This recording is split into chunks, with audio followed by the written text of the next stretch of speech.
welcome back. This is part 2 of Spinnerbaits. I hope you enjoy it. Let's get into it. So sizes, what type of sizes do you get from spinnerbaits? Spinnerbaits vary from a 1/4 ounce all the way up to big honkers of 1 ounce. I've even seen one of 1.5 ounces before, which they use for fishing deep ledges. But the middle ground for a spinnerbait for day in and day out, what you're going to throw is going to be this size, which is a 3/8 ounce. Every single spinnerbait company in the world that I know of makes a 3/8 ounce spinnerbait. So as a starting point for somebody that wants to learn how to fish spinnerbait, start out with a 3/8 ounce. They cast easy.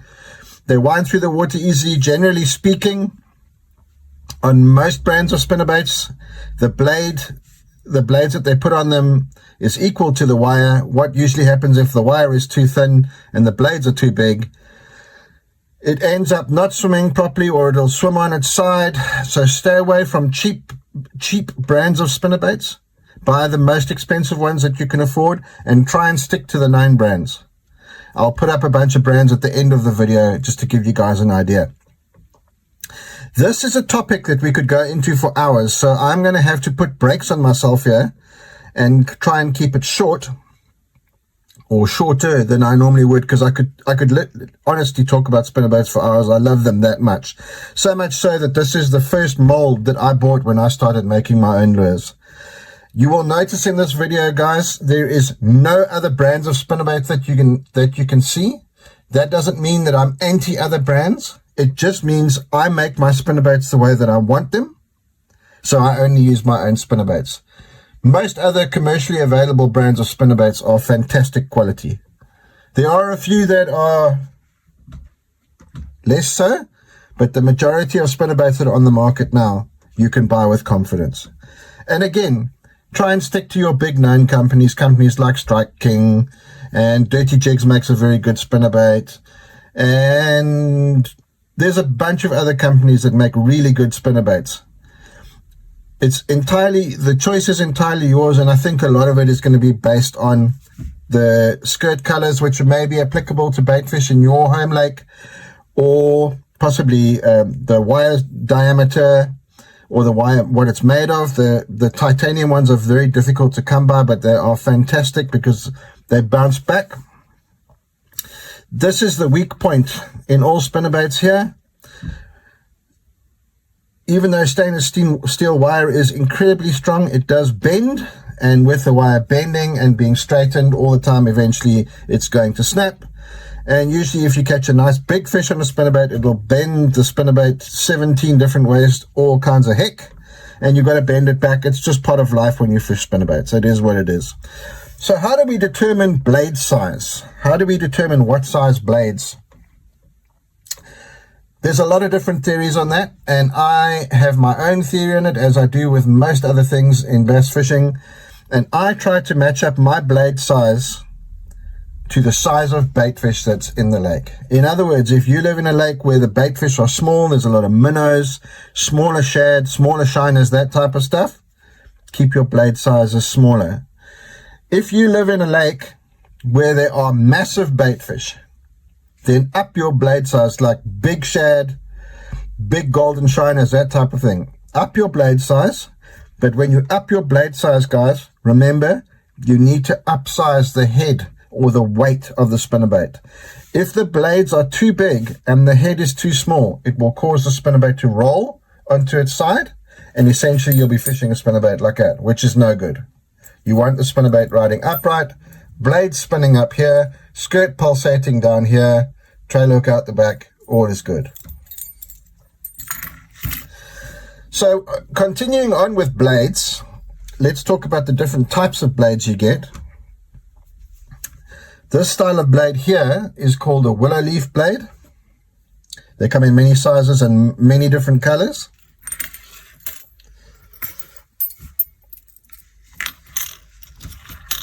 This style of blade here is called a Colorado blade, and there are a host of variations, but basically the other majorly popular blade that you get is a cross between the willow leaf blade and the Colorado blade, and that's called an Indiana blade, which is essentially an elongated Colorado blade. It's slightly longer and a little bit narrower.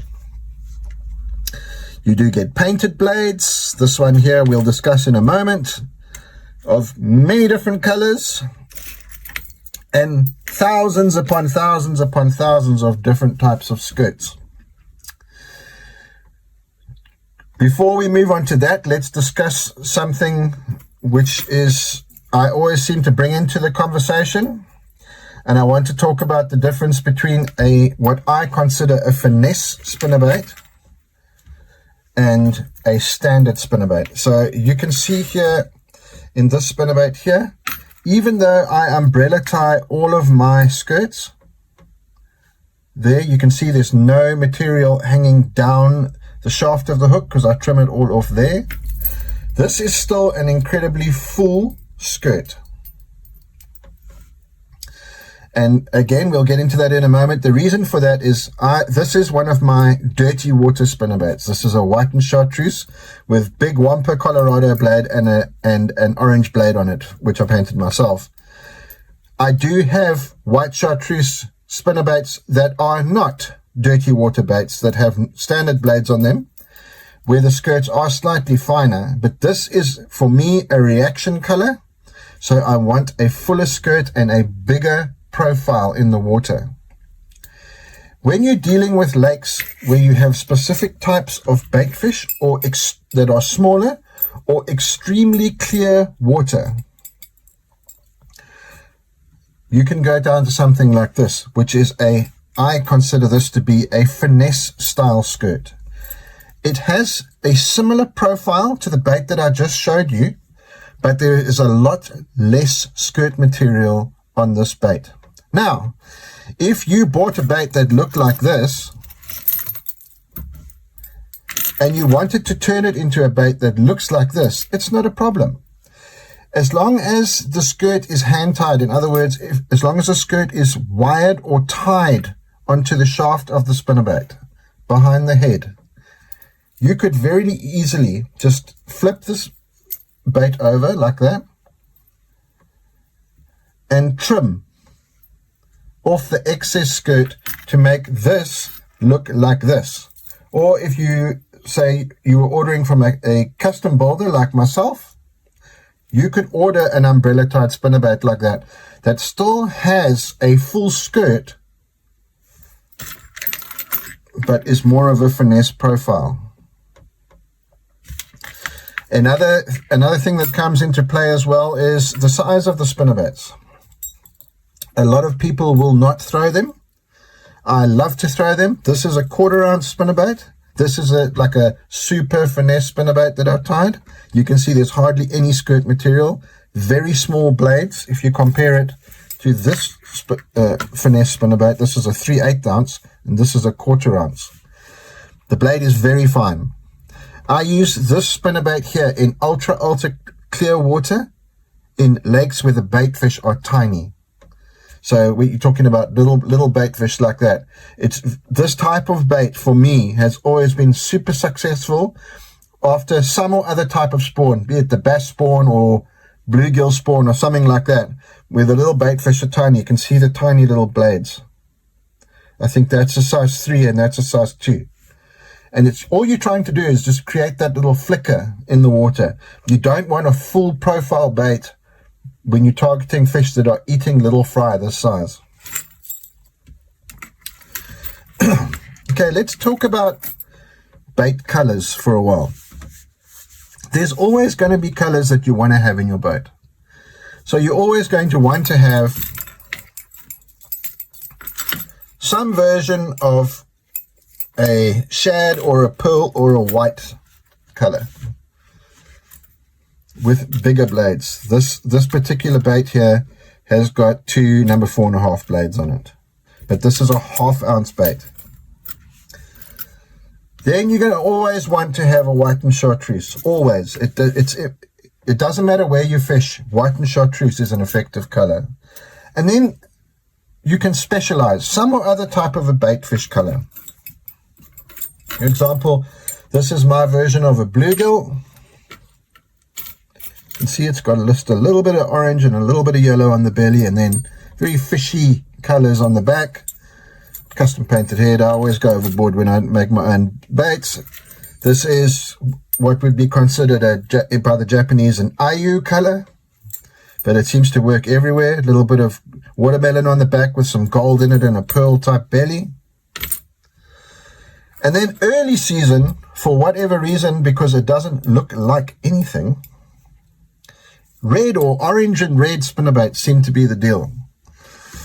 So you can see what I've done here. I've got orange on the back and, red on the back and orange on the belly. I've continued that into the head, thrown a little bit of chartreuse in there just to be awkward. Then I've taken my blades and I've painted them orange on the one side, just with a little chartreuse accent, and red on the other side. Just for funsies, guys. Just for something different. And it seems to work. This one is still in pretty good condition. I have a couple of other ones that are not in such good condition, because they got eaten, as well as getting eaten by bass, they got smashed by some pike. So they look a lot less good than this one. That's just the polite way of saying it. So some kind of red, orange, or red combination early season, for whatever reason, and we're not going to get into it, because again, no one has explained it to me to a degree where I go, yes, that makes sense. Just early season, if you live somewhere where the water does get colder in the winter, not necessarily frozen, but colder, red, orange, good color. So as long as you've got some type of a baitfish color, maybe that's closely representative of the baitfish in your lake, some kind of a white guy, and some kind of a white and chartreuse, you pretty much dialed. Okay, let's talk about the different blade styles and why you get different spinnerbaits with different blade styles. Let's start with the willow leaf. Willow leaf blades are pretty much universal. Every company that makes spinnerbaits does or should be making spinnerbaits that have some combination of willow leaf, whether it's either a willow leaf, whether it's a willow leaf Colorado blade on the shaft, whatever it might be. Willow leaf blades, you can wind them a lot faster, so you can have it a faster moving bait if that's what you want to do. And they do flash, but they do not flash as much as Colorado blades flash. And that is just purely because of the way that the blade is designed. Willow leaf blades, although they do give off a vibration in the water, will not give off as much vibration as a Colorado blade or as an Indiana blade. If you look at that, it looks like a spoon, and that is exactly how it reacts in the water. When that thing is turning in the water, you can literally feel it on the end of your rod going whomp, whomp, whomp, whomp. And the bigger the blade, the harder it thumps. For my personal fishing, this may not be the case for you. I like to use Colorado blades in dirtier water. It's something that I've always done, and it's been very successful for me. I love willow leaf blades for most other applications because I tend to move my spinnerbaits quite fast. I don't want the fish to get a good look at them, so I move them fairly quickly. As for this colored blade and the colored blade that I showed you on this early season bait, in muddier water or dirtier water, which tends to occur early season, it just, to my mind, adds a little bit of extra attraction, or that thing flashing. I mean, if you look at that flashing just on the blade, how much that thing flashes that color, you can imagine in water where the shininess of a normal blade can't be seen that well, and you've got say for example, a white blade or an orange blade or a red blade flashing, it just adds to the attraction of the bait. So again, like with most other things bass fishing, guys, a lot of this comes down to personal preference. Another thing that you could do with spinnerbaits, and I particularly, again, like to do this early season, or I will do it in lakes where there are very big fish present, because for me, that with a trailer hook on it is enough of a profile. I don't really want it to go any bigger. If I want a bigger profile, I'll throw a bigger spinnerbait. But early season or lakes where there is a concentration of big fish, you could use a trailer on your spinnerbait. You will notice that on most of the other baits, or maybe you didn't notice, that they do not have bait keepers on them. I only put them on certain of my spinnerbaits, and it's usually either bigger spinnerbaits or like these ones, early season, bright colored. So you could use things like a paddle tail grub. You could use, a paddle tail jerkbait or soft jerkbait. You could use a grub with the tail riding up. You could pretty much use you could use a speed worm. You could use whatever you wanted on this bait. But the one thing that I will say to you guys is, make sure whatever trailer you use on your spinnerbait, that it does not overpower the blades. In other words, if you used a trailer with a tail that was too big, and it was thumping like this behind the spinnerbait, and the tail was too big, it will throw the spinnerbait off balance.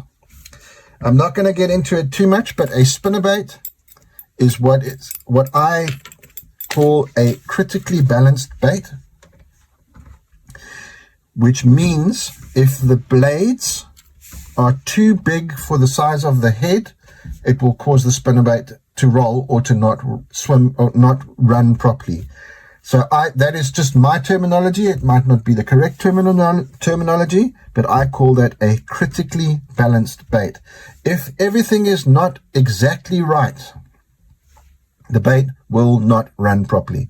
And the correct way for this bait to run, all spinnerbaits, is a slightly head up, because obviously your line is tied to there, with the blades out behind the bait like that. Obviously this is spinning around the shaft,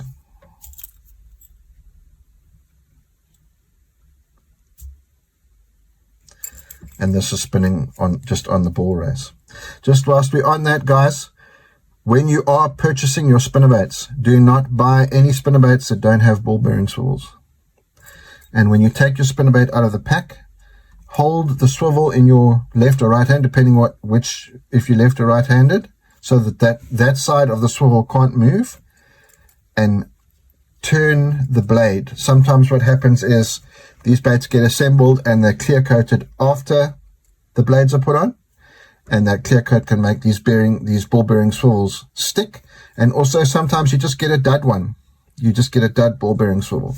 What I like to do in my general tackle box that I have on the boat is I'll just keep a little packet of ball bearing swivels that have got split rings either side. Just 2 or 3, not a lot of them. In the boat, number 2 size is the best. In case I'm throwing my favorite spinnerbait, or one of my favorite spinnerbaits, and the ball bearing swivel goes out, you just quickly take it off with a pair of pliers, change the blade over to the other swivel, and put it back onto your bait, and off you go. It takes a couple of seconds to do that. So what is this deal with the trailer hooks? You know, I used to fish a trailer. I never used to fish a spinnerbait with a trailer hook because I was always scared that it was going to get stuck. But I'm going to tell you guys, if you rig your trailer hook properly on a spinnerbait, you can pretty much, as long as the stuff is not like that, you can pretty much throw a spinnerbait into anything, and if you fish it properly, there's a very slim chance that it's going to get stuck. I don't recommend that you do that when you're learning. Do that once you get more comfortable throwing the bait. But I'll show you how to put the trailer hooks on. There's a couple of different trains of thought. The one train of thought is a lot of the trailer hooks come with this soft rubber tube. You cut a piece off, slip it over the eye of the hook like that, and then just pierce that as you put it onto the spinnerbait. I don't like this. I've never done well with this, and I find that it makes the hook stick straight out behind the spinnerbait. If that's something that you would prefer, go that route. I'm going to show you how I do it. The trailer hook of choice is Gamakatsu G-Finesse. I thread my trailer hook over the hook like that.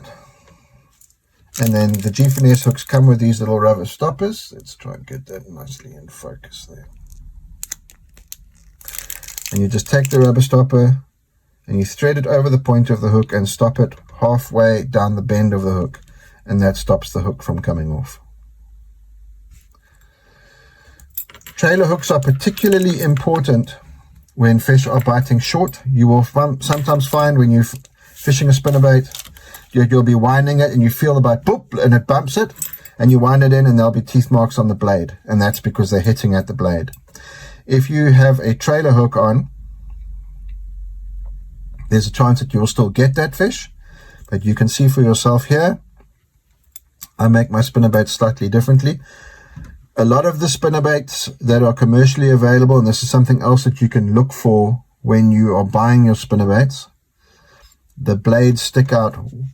The swivel would be in line with the bend of the hook. Now, without going into too much detail, this is an early season bait. I'm going to run this with a trailer, so I want my blade running above the trailer. But on my normal spinnerbaits, let me just grab one here. You will see the majority of the time my blades are over the top of the hook, so that even if the bass hits at the blade, it still gets the hook. I fish a trailer hook 90% of the time. 90% of the time. The only time I will not fish a trailer hook is when I'm throwing the spinnerbait somewhere where I know for a fact it's going to get stuck. And there are times for that, guys. There's times when you've got to go in that thick, nasty stuff and go and look for that, particularly when bait fish are schooled up in thick grass and you've got to weave the spinnerbait in and out of the grass and that type of thing. You have to go in there and look for those fish if the spinnerbait bite is on, and you will know very quickly whether the spinnerbait bite is on or not. Just as an aside, I do this with my trailer hooks. I think there is one or two companies that you can get these available from. I just tie it up with a little bit of flash, and in my mind, that's the tail of the little bait fish, and it just adds something a little extra. You don't have to have that. You don't have to make them yourself, or they are incredibly easy to make. Just something that I like. I feel that it finishes my baits off for me. Size of trailer hooks, I tend to err on the size of smaller. That's my personal choice. So as an example, that's a number 1. You could go from a number 2 all the way up to a 2/0. I like a number 1 trailer hook. It's just personal preference. This is the size trailer hook that I have always used, and it has always worked for me. I hope that's not blurred. Okay, so where do we throw these things? Let's get into it. Okay, so traditionally, spinnerbaits have been considered shallow water baits, and for my personal fishing, the vast majority of the time, I fish them in shallow water. So let's say water between 1 and 6 foot deep. If it is a lake that has a lot of standing timber or bushes in it, that could even go out to 10 foot. And the bait fish are in those bushes and that kind of stuff. But majority of the time with a normal spinnerbait, 1 to 6 or 7 foot. So where could we throw them? Guys, again, this is the same deal that we say on most of these videos. There is no rules, or there are no rules. But if you choose to throw them shallow, anything in shallow water you can throw at. So docks, rocks, reeds, weed beds on the outside of the weed bed would be preferable. If you have weed beds that have lanes through them, and a lot of the time you find that there's a weed bed here and a weed bed here, and there's a lane down the middle of it. Throw it down the center of that lane. I like to try and tick my blades against the weeds. Let them just touch the weeds as they go past. That sometimes gets a reaction strike. So there's no rules. Throw them wherever you want to throw them. Now, as the years have gone by and the bait has developed, a lot of, well, initially not a lot, but a lot of guys have started fishing big spinnerbaits. I mean really big ones, ounce plus spinnerbaits in the deeper water during the summertime, particularly during the summertime. So offshore ledges like this, as we always say, are submerged creek bed, are submerged road beds, bluff banks, where they wind them parallel to the bluff banks. There is no rule. So as long as you can keep that spinnerbait riding through the strike zone, and on these offshore ledges, your strike zone might be 30 foot. Hence the 1.5 ounce spinnerbaits. To throw it out, cast it out, let it get all the way to the bottom, and just, they call it slow rolling, just a nice, steady, slow wind, and you wind it all along a ledge, or on top of a ledge, or over a ledge, or an underwater hump, possibly like that. That allows you to fish a spinnerbait in deep water. That's not something that a lot of people have done, admittedly. I have tried it, probably not in lakes where I should have been trying it. I have had limited success with it. I have watched and seen online tournaments won with spinnerbaits in deep water. In fact, it spawned an entire brand of spinnerbait called Ledgebuster. I don't know if they are still in business, but they made the most magnificent, massive deep water spinnerbaits. I believe Strike King's also got one called a Bottom Dweller, if I remember correctly. Also, beautiful, big, heavy spinnerbait, big blades. You know, you can imagine yourself just throwing it out there into 20 or 25 foot of water, letting it go all the way to the bottom, where there might be some stumps or rocks or whatever on the bottom, and just a nice slow whine, and that big blade going whomp, whomp, whomp behind it, and then the big bass just coming up and snacking it. One day I'll be able to try that technique in a lake where it actually works, and I'm pretty sure that I'm going to catch fish doing it. Okay, guys, I think that's going to do it for the close-ups. It may sound like I'm being very vague or deliberately vague, showing you the map with where to throw a spinnerbait. But it truly, this is one of those baits that if you can get the bait through it, you can fish it. So I'm not being vague, and there's no big secrets or anything like that. So that pretty much covers everything that we need to talk about. We have spoken about the tackle, different types of baits, blades, skirts, that kind of stuff. So it's a fun bait to fish. It's a bait that kids can fish. People that are learning to bass fish, it's a great bait to give them to try, because the bass do react to it. And especially if you are learning to fish in ponds, they respond to spinnerbaits very violently. So it's a fun bait to fish. The bite is very direct, as we've discussed. It's just a generally fun bait to fish. Guys, I hope you've enjoyed this bit of insight into spinnerbaits. One of my personal favorite baits. I know that I say that just about every bait that we speak about on this channel, but they are all fun to fish. But a spinnerbait is genuinely one of my favorites. I very rarely go fishing and don't have one tied on. It is an unusual thing. Even in the winter time, I try to catch bass on a spinnerbait very unsuccessfully in South Africa, but you still, now and then, you'll get a big one. Thanks for joining us. We're back to usual, except for where we're shooting. We're not quite done with our filming room, or craft room, or tackle room. So we're still shooting up here in the editing room. Thanks for joining us, guys. We'll see you next time.